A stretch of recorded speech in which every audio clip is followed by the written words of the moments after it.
Ma'am, आज जोरदार हंगामा देखा गया, प्रोटेस्ट देखा गया यहाँ मकर द्वार के सामने। एक तरफ ऑपोजिशन तो दूसरी तरफ पक्ष विपक्ष दोनों आमने सामने थी। पक्ष का ये कहना था कि हमने कोई ऐसा बयान नहीं दिया, उसको तोड़ मरोड़ कर दिखाया गया, और विपक्ष लगातार ये कह रही कि बाबा साहब अम्बेडकर का अपमान किया है, उसके लिए माफी मांगी। देखिए, माफी तो मांगनी बनती है।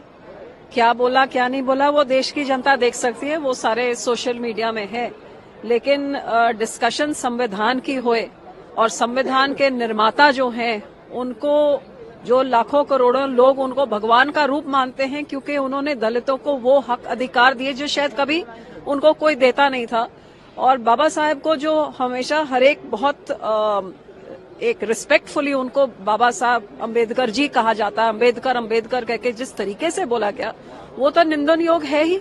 और वो भी जब कॉन्स्टिट्यूशन की आप चर्चा कर रहे हैं सो गलत है, और जो कोई गलती हुई उसकी माफी मांगनी चाहिए। लेकिन सदन के बाहर इस तरीके का हंगामा जो हुआ उसको कैसे देखते हैं? अब देखिए, विपक्ष ने तो पॉलिटिक्स खेलनी है, लेकिन मैं ये भी कहूंगी कि बहुत बड़े पदों पे बैठे हुए लोगों को सत्कार बाबा साहब को देना हर हिंदुस्तानी देता है और देना भी चाहिए। और जो सदन के अंदर बड़े पदों पे बैठे हैं लोग इस तरीके से उनके बारे में बात करेंगे तो बहुत सारे करोड़ों लोगों को इसका ठेस पहुंचा है, और जो ठेस पहुंचा है तो माफी मांगने में इंसान कोई छोटा नहीं होता, बड़ा ही होता है। मैम, आज जोरदार हंगामा देखा गया, प्रोटेस्ट देखा गया यहाँ मकर द्वार के सामने। एक तरफ ऑपोजिशन तो दूसरी तरफ पक्ष विपक्ष दोनों आमने सामने थी। पक्ष का ये कहना था कि हमने कोई ऐसा बयान नहीं दिया, उसको तोड़ मरोड़ कर दिखाया गया, और विपक्ष लगातार ये कह रही कि बाबा साहब अम्बेडकर का अपमान किया है, उसके लिए माफी मांगी। देखिए, माफी तो मांगनी बनती है। क्या बोला क्या नहीं बोला वो देश की जनता देख सकती है, वो सारे सोशल मीडिया में है।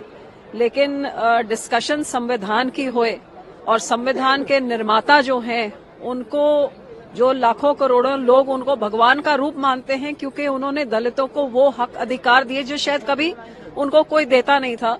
और बाबा साहेब को जो हमेशा हर एक बहुत एक रिस्पेक्टफुली उनको बाबा साहब अम्बेडकर जी कहा जाता है, अम्बेडकर अम्बेडकर कह के जिस तरीके से बोला गया वो तो निंदन योग है ही।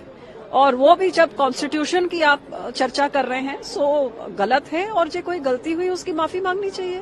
लेकिन सदन के बाहर इस तरीके का हंगामा जो हुआ उसको कैसे देखते हैं? अब देखिए, विपक्ष ने तो पॉलिटिक्स खेलनी है, लेकिन मैं ये भी कहूंगी कि बहुत बड़े पदों पे बैठे हुए लोगों को सत्कार बाबा साहब को देना हर हिंदुस्तानी देता है और देना भी चाहिए।